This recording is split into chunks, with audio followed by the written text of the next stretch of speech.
만들려고 했기 때문이다. 그런 가정으로 만든 소설이었어. 그런데 나중에 알고 보니까 이휘소는 핵물리학자는 맞지만 핵무기를 만들 수 있는 사람이 아니었던 거야. 핵무기하고 무관한 사람이었어. 그리고 이휘소가 죽는 과정이 뭔가 이상하긴 해. 그러나 그게 박정희하고 연관됐다 어떤 근거도 없는 거야.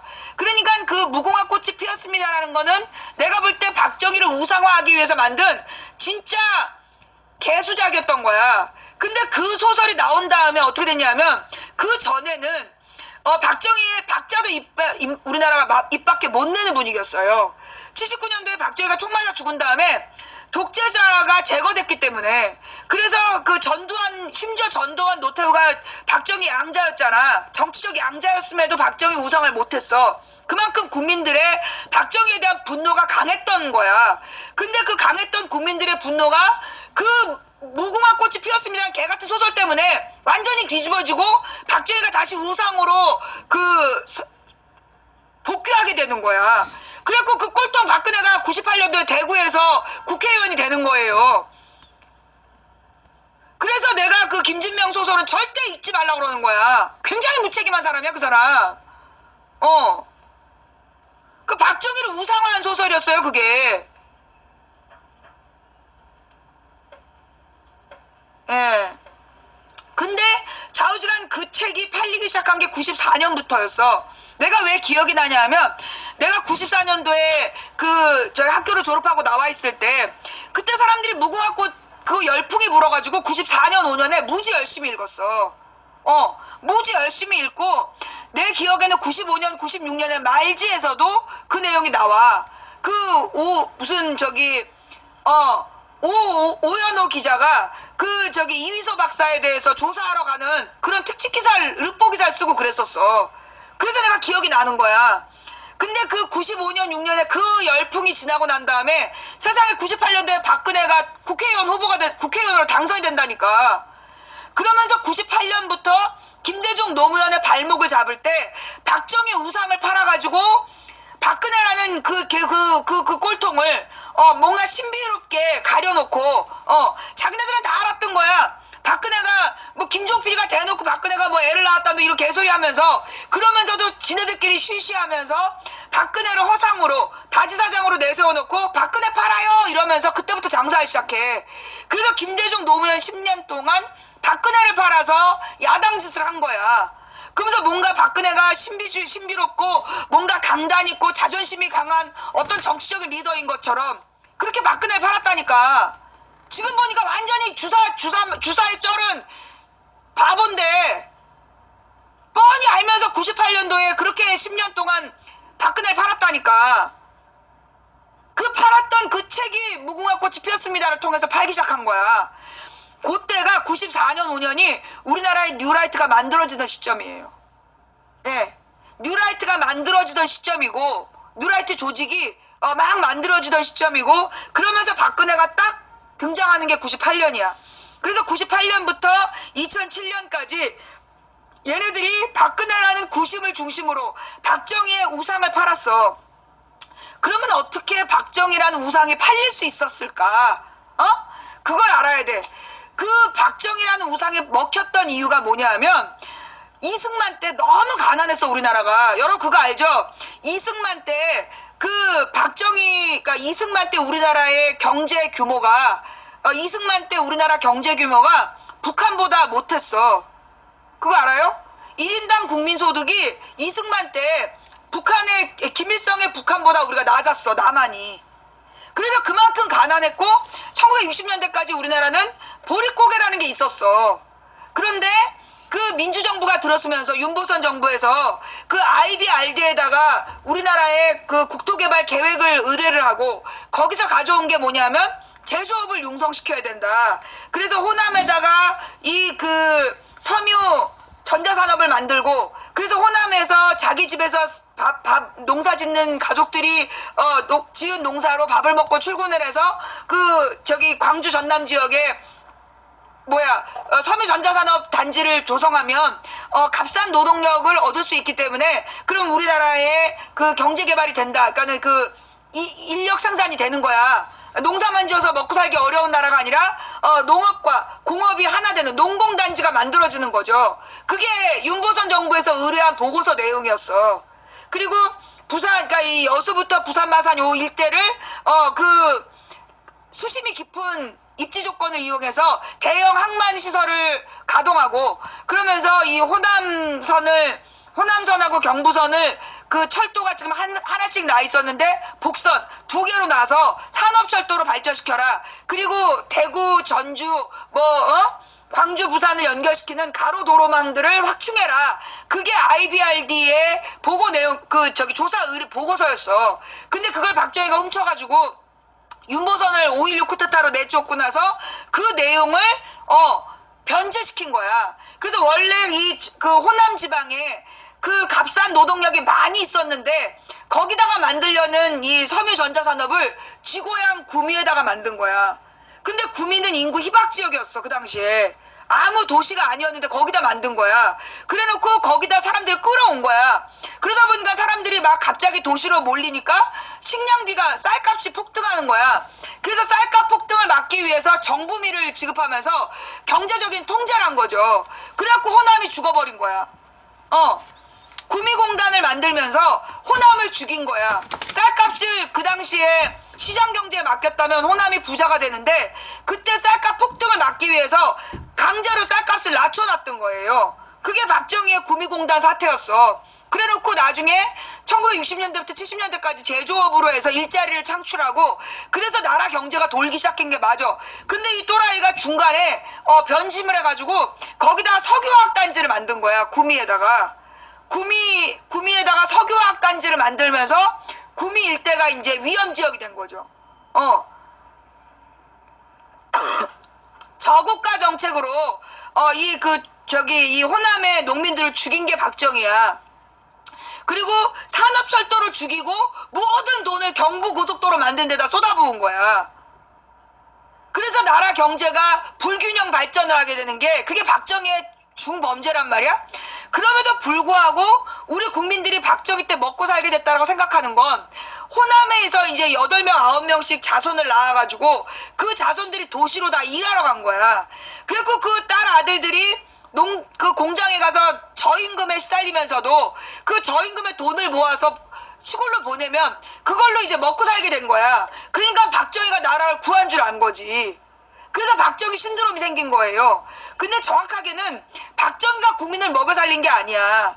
그건 누가 정말 그 농민의 자녀들이 가서 그 저임금에 혹사당하면서 손가락 잘리고 강간당하면서 그 밤잠 못 자면서 돈 벌어서 보내서 그걸로 먹고 살게 된 건데, 그거를 마치 박정희 때문에 먹고 살게 된 것처럼 속인 거죠. 예를 들어 어느 나라나 그 산업화가 되면 그 경제가 성장을 해요. 박정희 때 경제가 성장한 건 맞아. 생산량이 늘어난 건 맞는데 그걸 경제 발전이라고 얘기하지 않아. 가령 중국도 70년대 80년대 경제 성장했어요. 그런데 그 경제 성장 90년대 더 많이 성장했고, 근데 그걸 그 당시에 그 주석이 잘했다라고 얘기하지 않는 거야. 그거는 경제가 공업화되고 대량 생산이 되면서 생산량이 늘어난다라고 표현하지, 그걸 그 당시에 주석이 잘했기 때문에 영도력이 있었다라고 얘기하지 않는다는 거죠. 산업혁명의 효과라고 그러는 거지. 그걸 그 산업혁명의 효과를 가지고 그 당시에 영국의 여왕을 칭찬했겠어? 영국의 총리를 칭찬했겠어? 그거 아니잖아. 근데 우리나라는 그걸 박정희가 다 모든 효과를 지가 독식하려고 그랬어요. 자, 근데 그 관련한 내용이 소위 그 민족문제연구소에서 나오는 백년전쟁이라는 다큐에 나와. 백년전쟁이라는 다큐에 보면 그때 박정희가 경제를 성장시킨 게 아니었다. 박정희가 집권해가지고 수출 주도형 국가를 만들겠다 그러면서 토끼털을 수출하라고 토끼를 키워갖고 그게 박정희식 경제였어. 그 다음에 화폐 개혁을 해가지고 한국 경제가 위기로 내몰리게 돼. 그래서 그때 케네디 경제팀이 급한 그 경제 전문가들을 보내서 그래서 수습을 한 거야. 사태 수습을 해가지고 그 제조업을 융성시키는 방향으로 경제 개발을 주도했던 건 박정희가 아니라 케네디 경제팀이었던 거야. 예. 그래서 여러분들 그 민족문제연구소에서 나와 있는 100년 전쟁 스네이크박 그 부분을 꼭 보세요. 그러면 결국 박정희가 경제를 살린 게 아닌데 우리 국민들은 박정희 때 그래도 먹고 살게 됐다. 그거는 박정희의 경제적인 리더십이라고 왜 착각을 했냐. 대한뉴스라는 그 매체를 통해서 대한뉴스라는 그 어느 그러니까 그 당시에 텔레비전이 1970년대까지도 우리나라 텔레비전이 많지 않았어요. 그 텔레비전이 집집마다 보급된 건 1980년대야. 전두환이 들어서면서부터 텔레비전이 다 보급이 돼. 그리고 70년대까지만 하더라도 TV는 부자들의 상징이었어요. 예. 그랬는데 그 프레이저 보고서라는 걸 꼭 보면 돼. 근데 이제 그러니까 TV가 안 되니까 그때 뭘로 국민들을 우상화했냐면 국민들을 세뇌했냐면 대한뉴스. 그러니까 전 모든 면소재지단위까지 천막극장이 돌았어.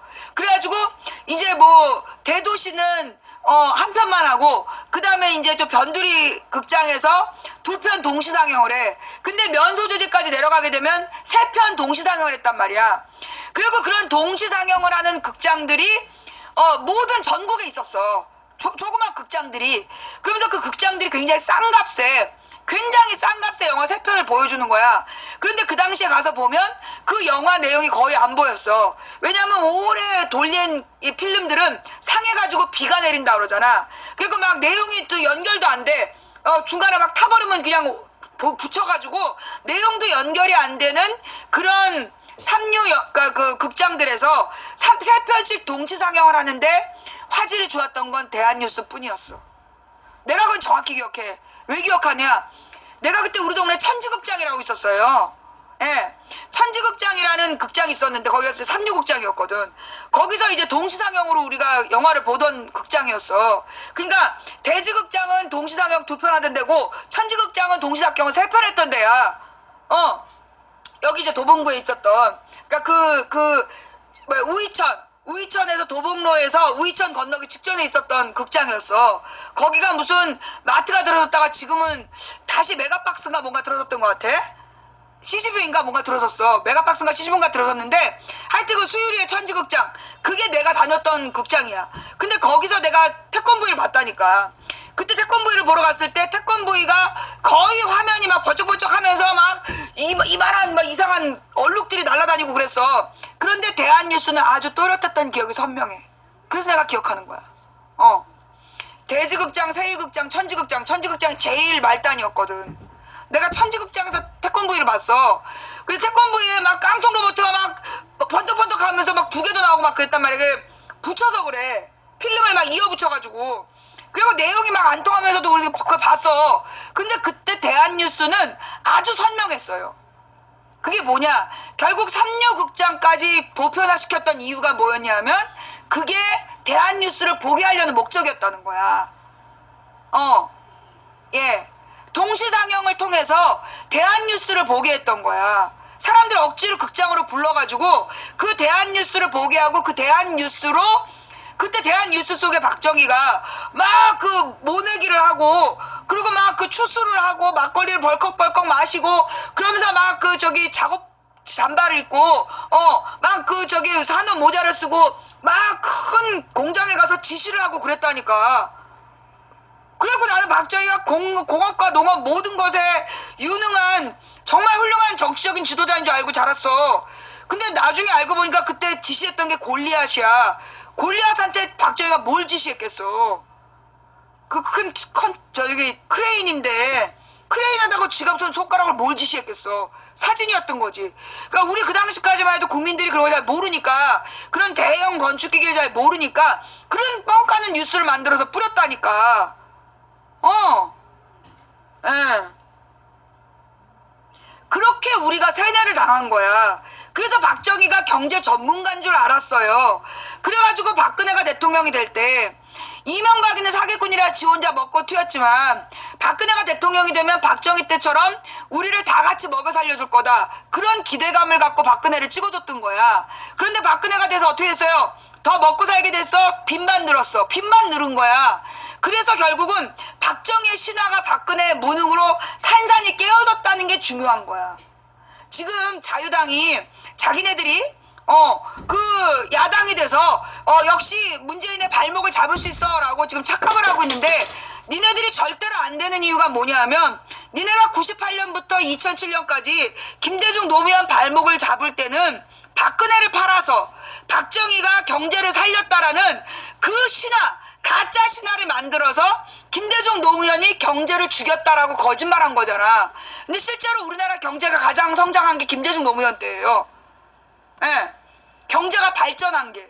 여기서 경제 성장과 발전을 구분해야 돼요. 예. 경제 성장과 발전을 구분해야 돼. 성장이라는 건 규모가 늘어나는 게 성장이야. 근데 경제가 발전한다는 건 성장한 경제가 제대로 분배됐을 때, 정상적이고 합리적으로 분배됐을 때를 경제 발전이라고 그래. 그래서 경제 구성원들이 다 잘 살게 되면 그걸 경제 발전이라고 하는 거야. 박정희 때 최대로 성장한 건 맞아. 퍼센트로 볼 때 최대 퍼센트로 성장한 건 맞아. 그래봤자 100억 불이었어. 근데 수치로 볼 때 그때하고 비교가 안 되는 수치로 성장한 게 김대중 노무현 때야. 퍼센트가 아니라 워낙 제로에서 100만 불이면 엄청난 퍼센트죠. 뭐 몇천 프로, 몇만 프로 성장이 될 수 있어. 그러나 양으로 따지면 김대중 노무현 때 수출량이, 무역량이 세계 11위 규모였어. 박정희 때는 중간급이었다라면 김대중 노무현 때는 세계 상위권으로 우리가 무역을 성장시켰다고. 그 다음에 국민들의 생활 수준도 김대중 노무현 때 복지 제도라든가 굉장히 막 국민의 평균 자산액이라든가 그런 수치로 봤을 때 가장 성장했던 게 노무현 때야. 그리고 이명박 때부터 쭉 다시 끄집어 내려진 거예요. 평균 수치는. 아니 그러니까 그 생활 수준이 다 하락했잖아. 노무현 때보다.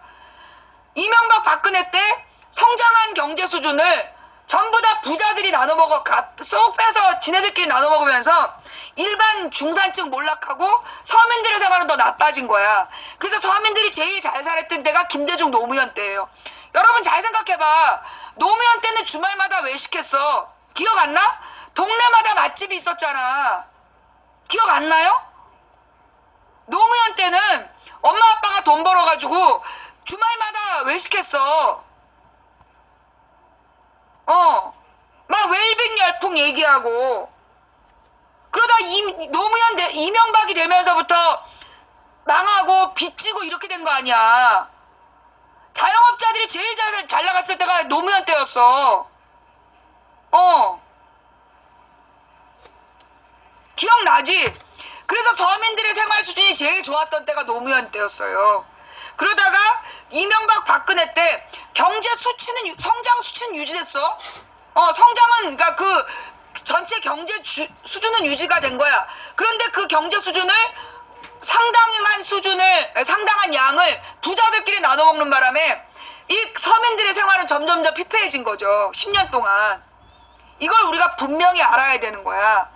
옛날에 김대중 노무현 10년 동안 손학규가 김대중 대통령대로 경제를 포기한 대통령이라 그랬어. 손학규가 그 당시에 신한국당 대변인인가 한나라당 대변인 할 때 경포대라 그랬다니까? 김대중 노무현 대통령한테? 경제를 포기한 대통령이라고? 그런데 지금 손학규가 국민의당 가 있어. 정말 어이가 없죠?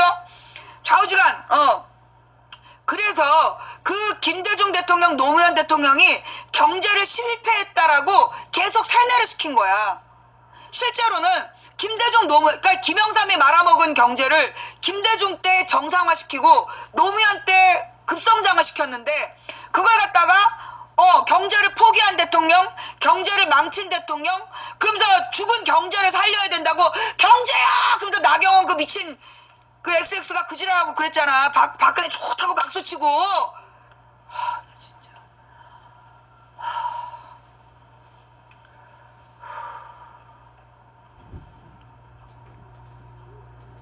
나는 그걸 다 기억한다.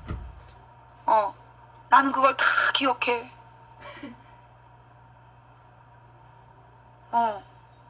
근데 그러면서 김대중 노무현 때는 경제를 망쳤고 지네들이 경제를 살릴 거라고 지랄해놓고 어떻게 했어요? 경제를 더 죽였잖아요. 그죠? 자, 지금 내가 볼 때 이 그 자유당 잘 들어. 너네가 야당 짓을 그때처럼 할 수 있을 거라고 생각하지 마. 택도 없는 일이야.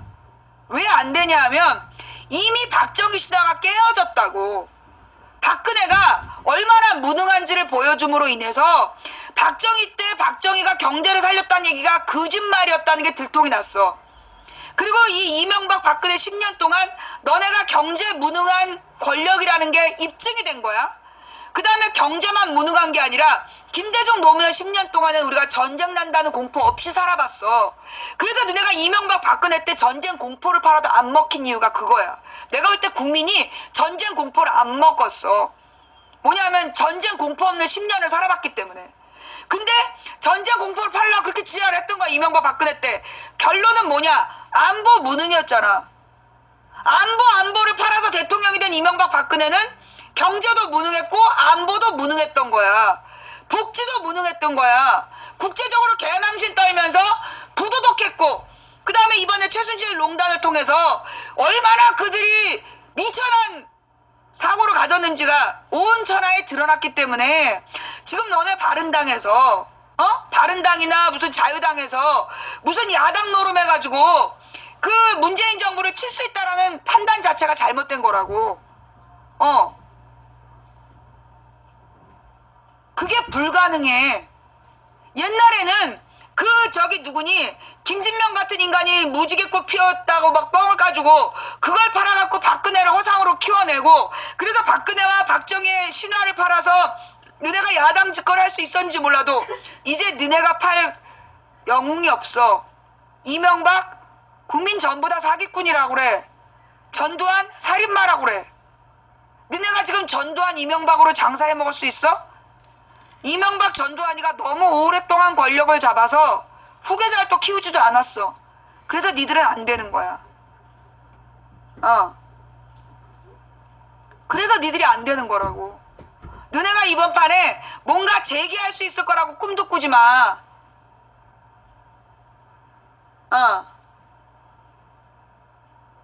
내가 43년 동안 뉴스를 들었다니까. 29년 동안 민주화 운동을 연구했고,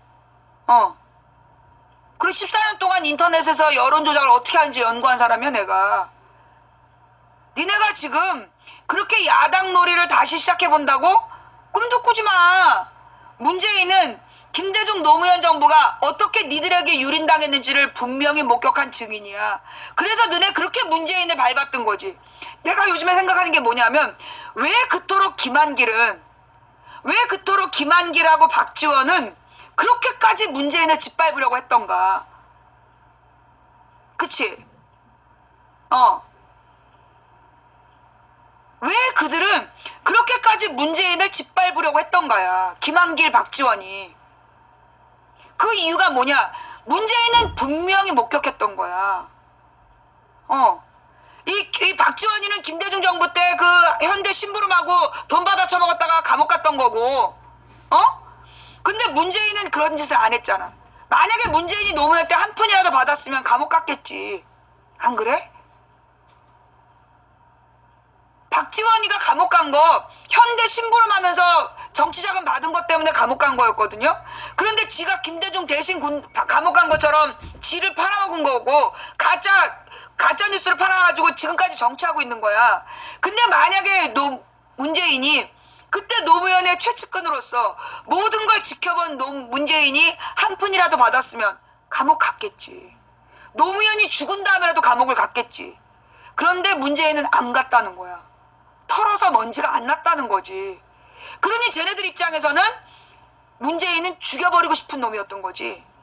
문재인이 만약에 정치하고 대통령이 되면 김대중 노무현 때 지들이 했던 짓을 철저히 알고 있고, 그 내용, 그러니까 이게 김대중 정부를 계승했기 때문에 그때 무슨 일이 벌어졌는지를 잘 알고 있었던 거야, 문재인이. 노무현 정부 때. 그랬던 노무현이 문재인이 어떻게 죽는지까지 목격을 했어. 그런데 막 무슨 유시민이니 뭐니 이런 애들처럼 막 말이라도 막 하고 다녔으면 어떤 꼴이라도 잡을 텐데, 이제까지 입 다물고 얼마나 이를 악물었으면 이가 다 빠졌겠냐고. 어금니가 다 빠져서 발음이 안 좋았다며. 12년도에 발음이 안 좋았던 이유가 청와대에 있을 때 이를 악물어갖고 이가 다 빠졌다는 거야. 그래서 그 발음이 안 좋았다는 거야.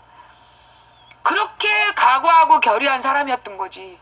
그러니까 어떻게든지 문재인이 대통령이 되는 걸 막았어야 됐고, 그리고 지금도 그 문재인을 어떻게든지 망치려고 애쓰고 있는데, 내가 볼 때 문재인을 지금 지키는 건 사람이 아니야.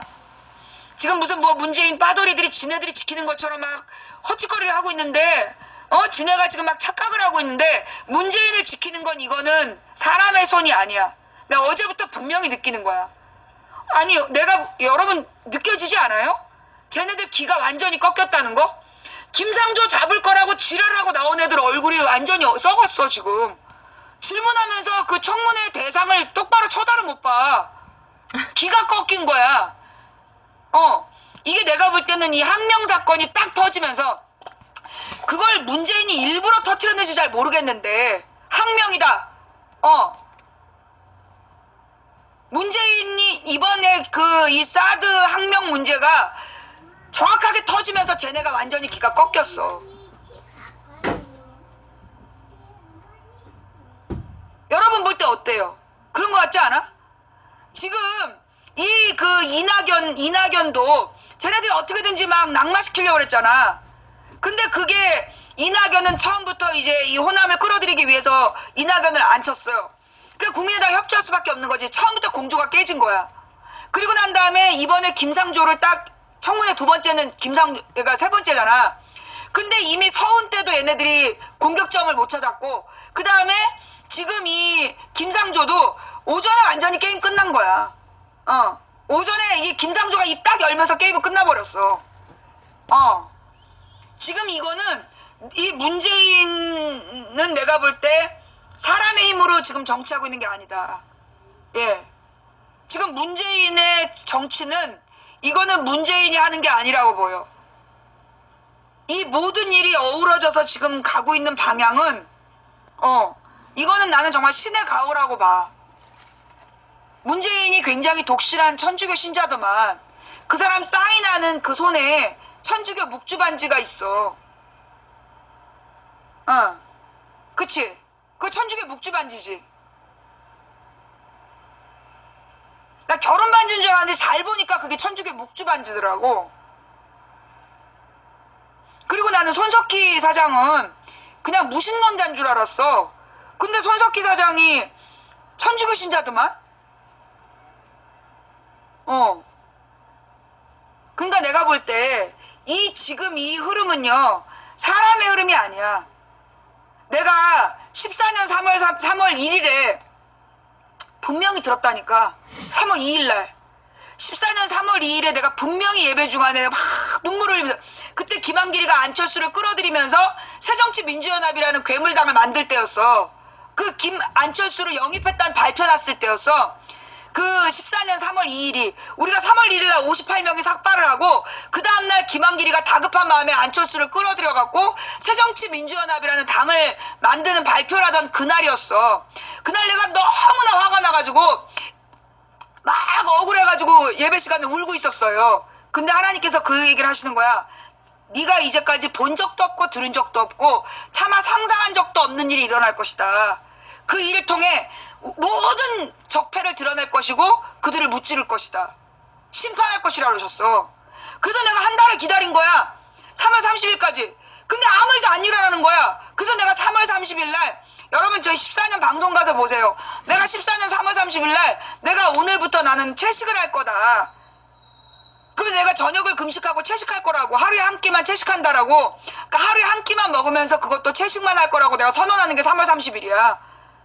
그러면서 모든 기적이 시작됐어.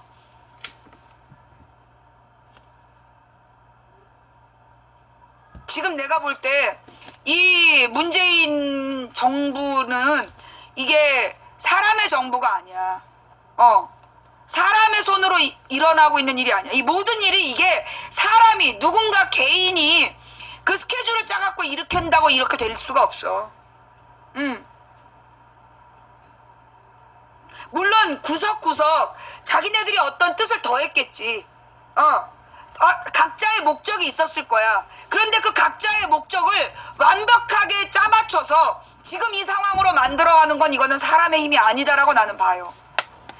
이게 선과 악의 대결이다. 우리 2015년에 내가 분명히 얘기했어. 이건 선과 악의 대결이다. 그죠? 내가 선과 악의 대결이다라고 얘기한 게 아마 2015년이었을 거야. 그러면서 그 2015년에 선과 악의 대결이라고 하면서 이건 영적인 전쟁이다. 내가 그 얘기를 해. 그러면서 16년 총선, 15년부터 16년 지금까지 오는 이 과정이 그게 사람의 이게 스케줄로 되는 문제가 아니었다는 거죠. 예. 어둠이 빛을 이길 수 없고 거짓이 참을 이길 수 없다라는 하나님의 전쟁 선포였어. 그러니까 이건 니네들이 뭔 짓을 해도 못 이긴다니까?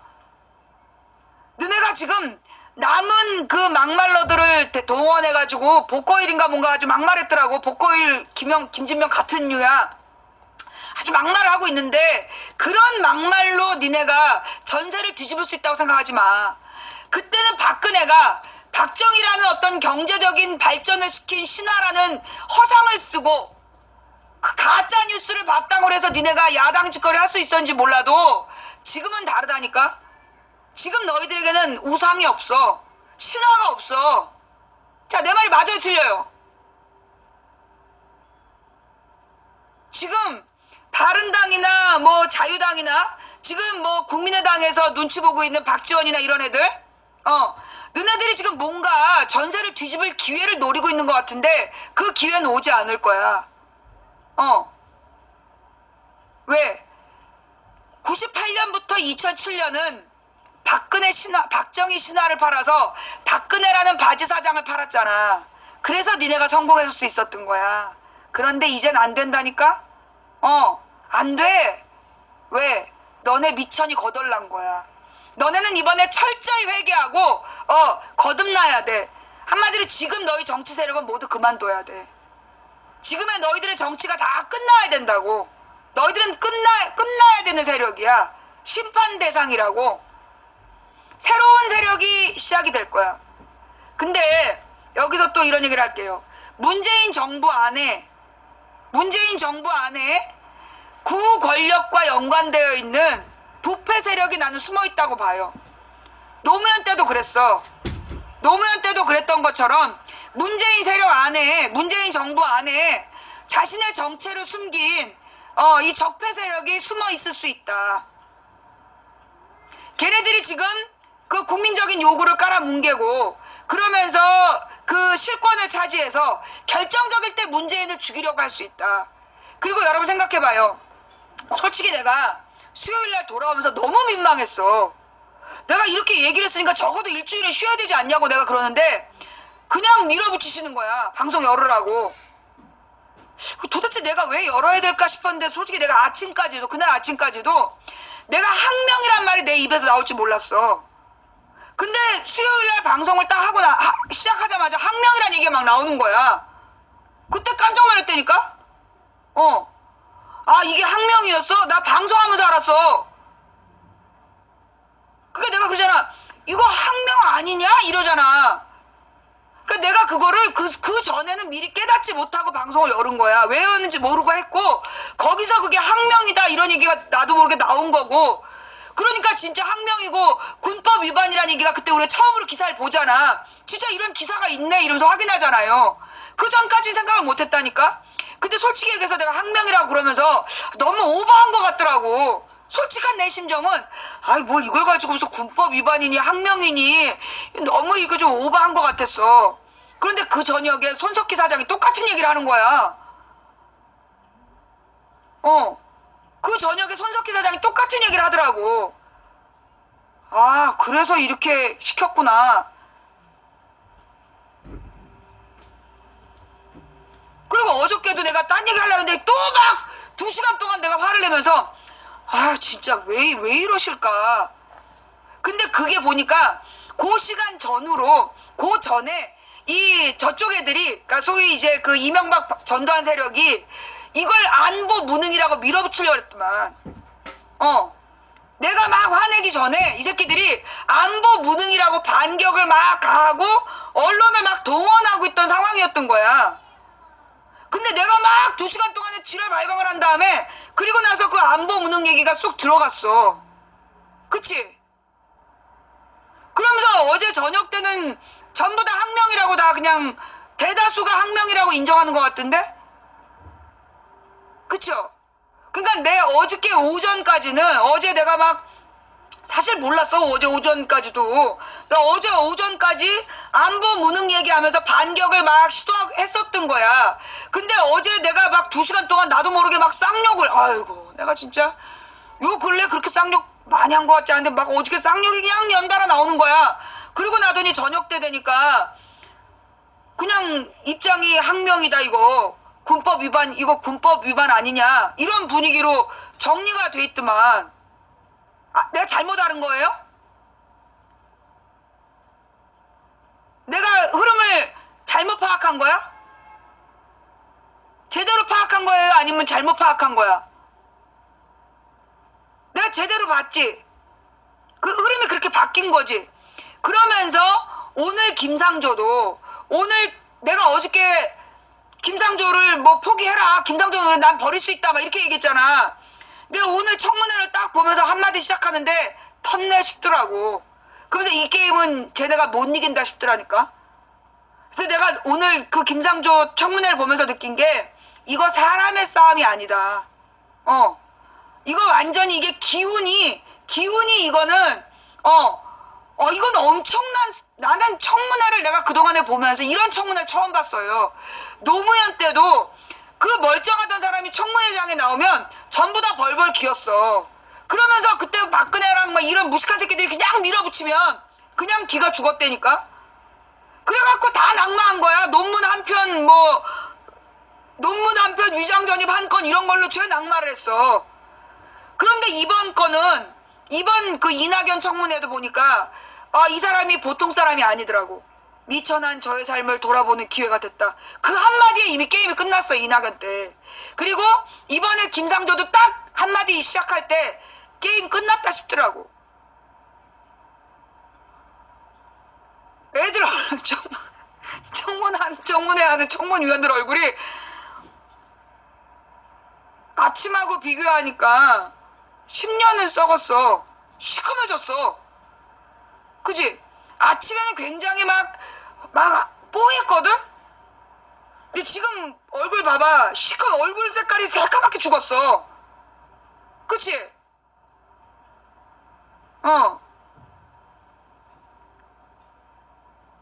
김상조가 15가지 의혹에 대해서 전부 다 반박을 했고, 그리고 무슨 뭐 다운 계약서 이것도 그 다운 계약서라고 얘기됐던 그 아파트가 미분양 아파트였어.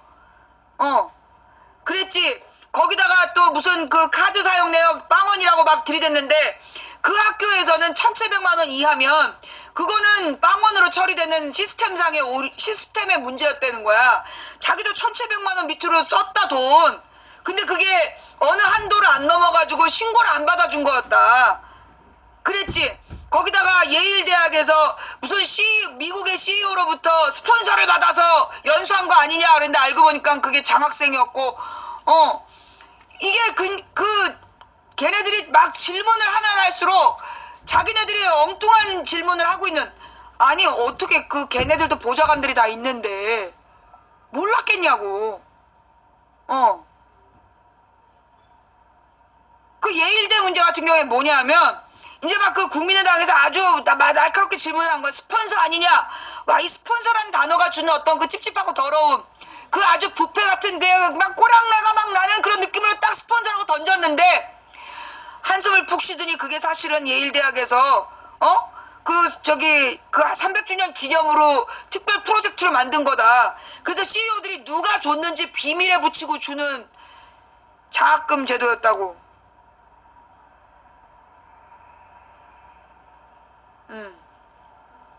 박지원, 김상조 청문회 통과에 재벌개혁 강력 추진해주길. 그러면서 지금 지지를 선언했어?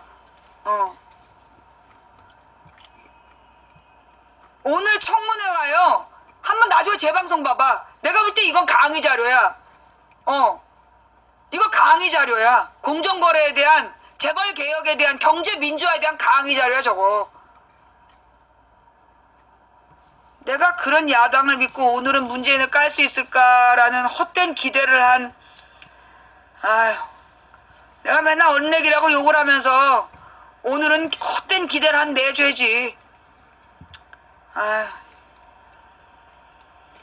어떻게 문재인을 좀 까불려면 이게 좀 손발이 맞아야 되잖아. 야당하고 언론하고. 언론도 참 안 됐어.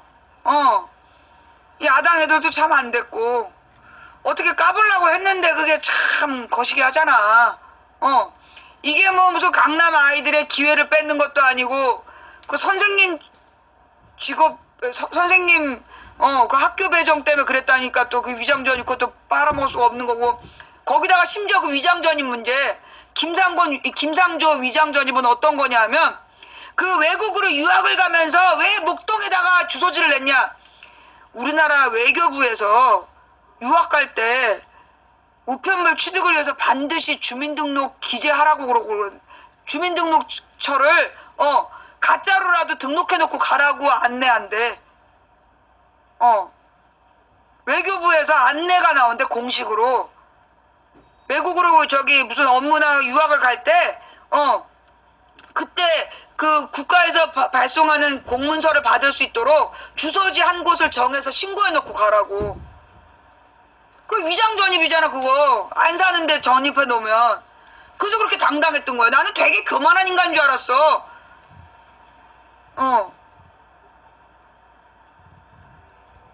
그래갖고 위장전입 얘기도 지금 아침에 쑥 들어가고. 그러니까 청문위원들이 똑바로 쳐다보고 질문을 못해. 이거 뭐 하늘 보고 뭐 이해가 안 된다. 청문위원이 청문 대상을 똑바로 쳐다보면서 막 이렇게 아주 그 뼛속을 들여다보는 눈 속을 들여다봐서 너의 비리를 잡아내겠어 이러면서 딱 봐야 되는 거야. 근데 하늘 보면서 이해가 안 된다고 이러고 있다니까 지금. 똑바로 얼굴을 못 봐. 지금 사색이 돼가지고 지금 얼굴이 빨갛고 꺼먹고 이러고 있어 지금.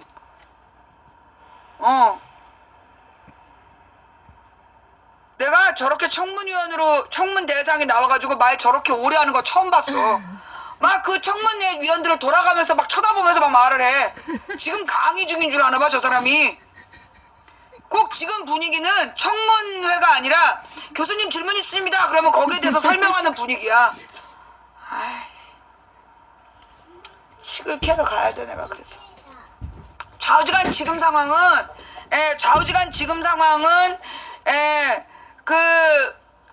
오늘은 야당이 좆돼버린 날이다. 야당이 좆돼버린 날이고 그 문재인을 까기 위한 작전은 오늘 또 실패했다. 그러니까 이제 오늘 우리가 소주나 한잔 하면서 이제 잊어버리자. 텄다 이번 판은. 그래서 내가 왜 텄을까? 이게 왜 얘네들이 이렇게 안 될까? 생각을 해봤지. 왜 얘네가 이렇게 일이 안 될까 생각해보니까 거기서 하나님이 오늘 박정희 얘기를 하라시는 거야. 박정희 박근혜 신화에 대해서 오늘 얘기를 해라. 왜 니네들이 해도 안 되는지를 분명히 받아둬라. 그게 뭐냐? 그동안에는 90년대 초반에 그 무궁화꽃 팔아가지고 박근혜라는 바지사장을 만든 거야. 박정희 신화를 복원을 해서 그게 이제 그 김영삼이 전두환 노태우를 치면서 무궁화꽃이 나와. 시점상 봐봐. 그 김영삼이 12.12 쿠데타 문제를 들어서 김영삼하고 노태우를 쳐. 그러면서 나온 게 무궁화꽃이야. 그래서 그 무궁화꽃을 팔아가지고 박정희 신화를 복원하고 그래서 박근혜라는 바지사장을 가지고 걔네 세력을 결집했던 거야. 그런데 그렇게 해서 갖고 온 박근혜가 20년 만에 아작이 난 거야 이번에. 20년 만에 그래서 아작이 나고 그리고 나서 지금 얘네들이 다시 전두환이가 지가 딱 회고록을 내면서 내가 다시 대빵하겠다 했는데 그때 바로 저기가 터진 거 아니야. 전두환 삼남의 업소녀에게 준 4천만 원짜리 시계. 그게 일부러 터졌는지 모르겠는데 이게 좀 조사 좀 해봐. 그거 어떻게 터진 건지. 지금 상황이 뭐냐 하면 전두환 세력이 회고록을 내면서 군부를 막 모아서 새 결집에 있었던 거야. 그런데 그때 그 새 결집을 하고 있었던 시점에 그게 발견이 된 거예요. 얘기를 들어보니까 헬기로 공격한 장면이 그게 인테리어 하다가 발견이 됐대. 리모델링을 하는 과정에서 그 총탄 박힌 게 우연히 발견된 거래. 나 지금 소름 끼치고 있어. 지금 소름 끼친 사람. 소름 보이나? 나 지금 소름 쫙 끼쳤어요. 그러니까 이게 전두환이가 회고록을 내면서 지가 다시 세력을 결집시키려고, 그러니까 박근혜가 무너지니까 다시 지가 세력을 결집시키려고 했는데, 그때 왜 뜬금없이 그 헬기 얘기가 나오잖아. 헬기로 총격을 했다라는 증거가 나왔다. 그게 리모델링 하다가 우연히 그게 발견이 된 거야. 그게 우연일까? 그때 하여튼 저기 손석희 뉴스에서 그런 얘기가 나와. 필연은 우연을 가장하면서 나온다. 필연은 우연을 가장해서 나온다고. 그러니까 그때 이